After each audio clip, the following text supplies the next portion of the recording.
तो दोस्तों, जैसा कि आपने इस सीरीज़ का पार्ट 1 और पार्ट 2 देखा है, आज आप पार्ट 3 देख रहे हैं। और आज जो सबसे इम्पोर्टेंट टॉपिक होता है सर, वही डिस्कस होगा मेनली, जिसकी वजह से अगर आप देखेंगे ज़्यादातर लोग डरते हैं, ज़्यादातर लोग लॉस करते हैं। जी हाँ दोस्तों, मैं बात कर रहा हूँ यहाँ पर डे ट्रेडिंग की। डे ट्रेडिंग यानी कि इंट्राडे ट्रेडिंग। इंट्राडे ट्रेड करने से रिलेटेड आपको कौन सी बातों के ऊपर ध्यान रखना होगा, क्या कुछ सावधानी आपको लेनी होगी, और क्या कुछ एडवांटेजेस हैं, और कैसे आप वो करेंगे। सबसे ज़्यादा इम्पोर्टेंट, कैसे आप इंट्राडे ट्रेड में सक्सेस आपको मिलेगी, वही कुछ आज आपको इस वीडियो के अंदर पता चलेगा। तो चैनल को सब्सक्राइब कीजिए, नोटिफिकेशन आइकन को प्रेस कीजिए, जुड़े रहिए नो अबाउट इन्वेस्टमेंट चैनल के साथ, और अपने ट्रेडिंग और इन्वेस्टमेंट दोनों को आसान बनाने का यहाँ पर जो कि है सर, वीडियो देखकर समझकर कोशिश कीजिए। तो डे ट्रेडिंग में यानी कि इंट्राडे में होता क्या है दोस्तों, जो आपको सबसे ज़्यादा इम्पोर्टेंट चीज़ रहता है, जो आपको सीखना ही होता है, वो होता है दोस्तों यहाँ पर कैसे आप स्टॉक पिक करें। यानी कि जो सबसे इम्पोर्टेंट चीज़ होता है दोस्तों, आप स्टॉक अपने लिए चूज़ कैसे करें कि मुझको इस स्टॉक में आज इंट्राडे करना है, वो आपको कैसे पता करना है। तो सर उसके लिए आपको जो कुछ छोटे मोटे यहाँ पर चीज़ें हैं, उनको देखना होगा, समझना होगा।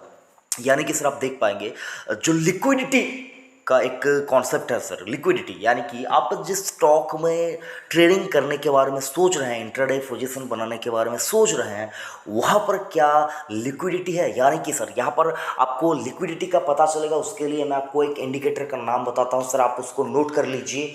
ATR, average true range. ठीक है सर, ATR का आपको इस्तेमाल करना चाहिए। ये बहुत ही एक इम्पॉर्टेंट इंडिकेटर है। अब अगर ATR का इस्तेमाल करेंगे तो आपको पता चल जाएगा कि आपको कैसे क्या कुछ करना है।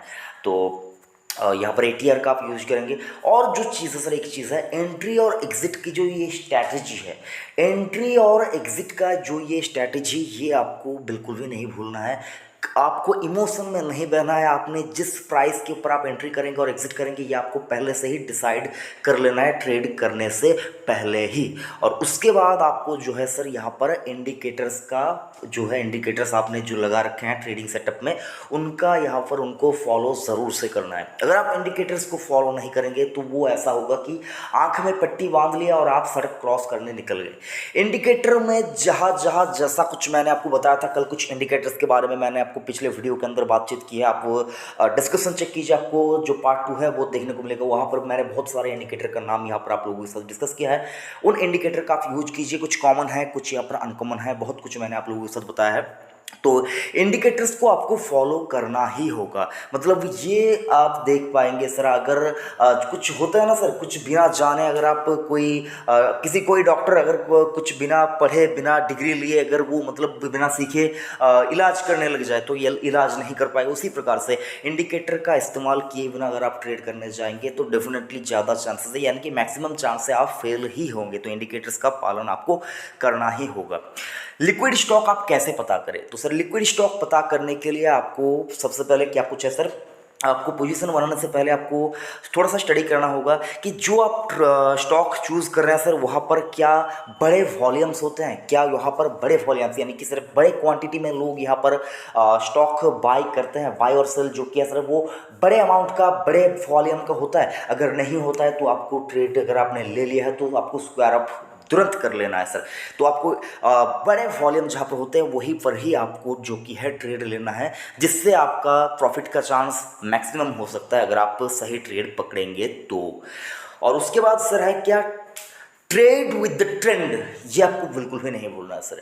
नदी की विपरीत धारा में अगर आप तैरने जाएंगे तो आपको मुश्किल कर बहुत ज़्यादा होगी। अगर बहाव ज़्यादा तेज है तो हो सकता है आप नदी की विपरीत धारा में तैर ही ना पाए। लेकिन सर अगर आप उसी प्रकार से यहाँ पर स्टॉक मार्केट के अंदर कोई स्टॉक डाउन ट्रेंड में है और आप अप ट्रेंड के लिए, यानी कि सर आपने बाई साइड का ट्रेड ले लिया है तो वहाँ पर सर आप गलती कर बैठेंगे। तो आपको जो स्टॉक आपने सिलेक्ट किया है वहाँ पर कौन सा ट्रेंड निकल रहा है सर, उसी के हिसाब से आपको उसी प्रकार से आपको ट्रेड लेना है। अगर अप ट्रेंड में है तो यहाँ पर बाई साइड का, डाउन ट्रेंड में है तो सेल साइड का आपको ट्रेड लेना है। वो भी आपको पार्ट 2 अगर आपने देखा है तो आपको पता चल जाएगा कि किस इंडिकेटर के मदद से आप ये पता कर सकते हैं कि डाउन ट्रेंड और अप ट्रेंड कौन सा स्टॉक के अंदर कब कौन सा चल रहा है। ये पता करने के लिए आपको पार्ट 2 देखना होगा सर। मैं आपको पहले आप लोगों को मैंने आपको कहा था कि सर आप इस सीरीज़ को अगर आप देखेंगे तो डेफिनेटली ट्रेडिंग से रिलेटेड आपके मन में जितने भी सारे डाउट्स हैं वो क्लियर हो जाएंगे।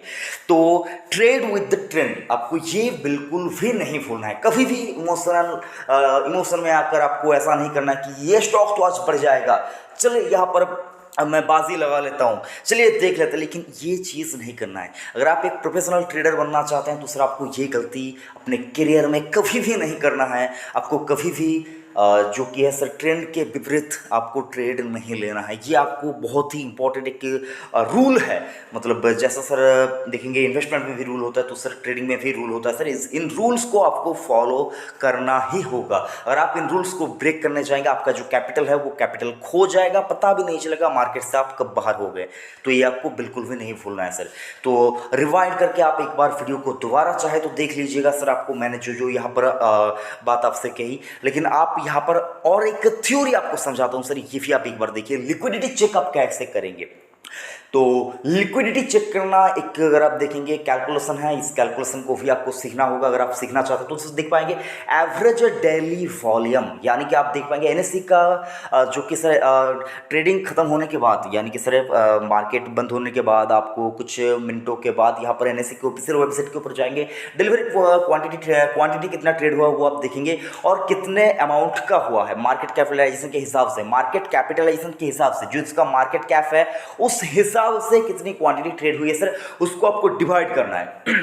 ठीक है सर, उसको आपको डिवाइड करना है। एक common guidelines is not to trade stock with the liquidity ratio is less than 10%। तो और डिवाइड करने के बाद जब आपको जो उसका रिजल्ट आएगा वो अगर 10% से नीचे का आता है तो आपको उसमें ट्रेड नहीं लेना है। ये सर एक सिंपल थ्योरी है। आप इससे मतलब ऐसा नहीं कि आपको यही ट्रेड करना है, एक सिंपल सा थ्योरी है। तो लिक्विडिटी रेशियो भी आपको चेक करना है। 10 के नीचे अगर लिक्विडिटी रेशियो रहता है सर तो उस स्टॉक में आपको ट्रेड ना लेना ही आपके लिए अच्छा है। 10 के ऊपर की लिक्विडिटी रेशियो जिन स्टॉक में है उनमें ही आपको ट्रेड करना चाहिए। तो आशा करता हूँ आपको थोड़ी बहुत यहाँ पर इस वीडियो की मदद से डे ट्रेडिंग से रिलेटेड क्या कुछ करना है आपको ये पता चल चुका है। और लास्ट के जो 2-3 वीडियोस होंगे सर, मतलब पार्ट 9 और पार्ट 10, उसमें मैं आपको चार्ट रीडिंग सिखाऊंगा कि कैसे चार्ट को रीड करते हैं। बाकी मैंने चार्ट रीडिंग के ऊपर ऑलरेडी एक वीडियो बनाया भी था पहले, तो आप चाहे तो डिस्क्रिप्शन चेक कीजिए, आपको मिल भी जाएगा। तो यही कुछ था आज की इस वीडियो में। मैं आशा करूंगा आप लोग सीखते रहेंगे और अगर मुझसे कोई गलती होती है सर तो कमेंट बॉक्स का यूज कीजिए। स्टॉक मार्केट में कोई भी मास्टर नहीं होता सर, हर कोई स्टूडेंट है। आप पहले मतलब सीनियर स्टूडेंट, मैं जूनियर स्टूडेंट, ऐसा ही करके होता है। वीडियो को लाइक कीजिए, चैनल को सब्सक्राइब कीजिए। Thank you.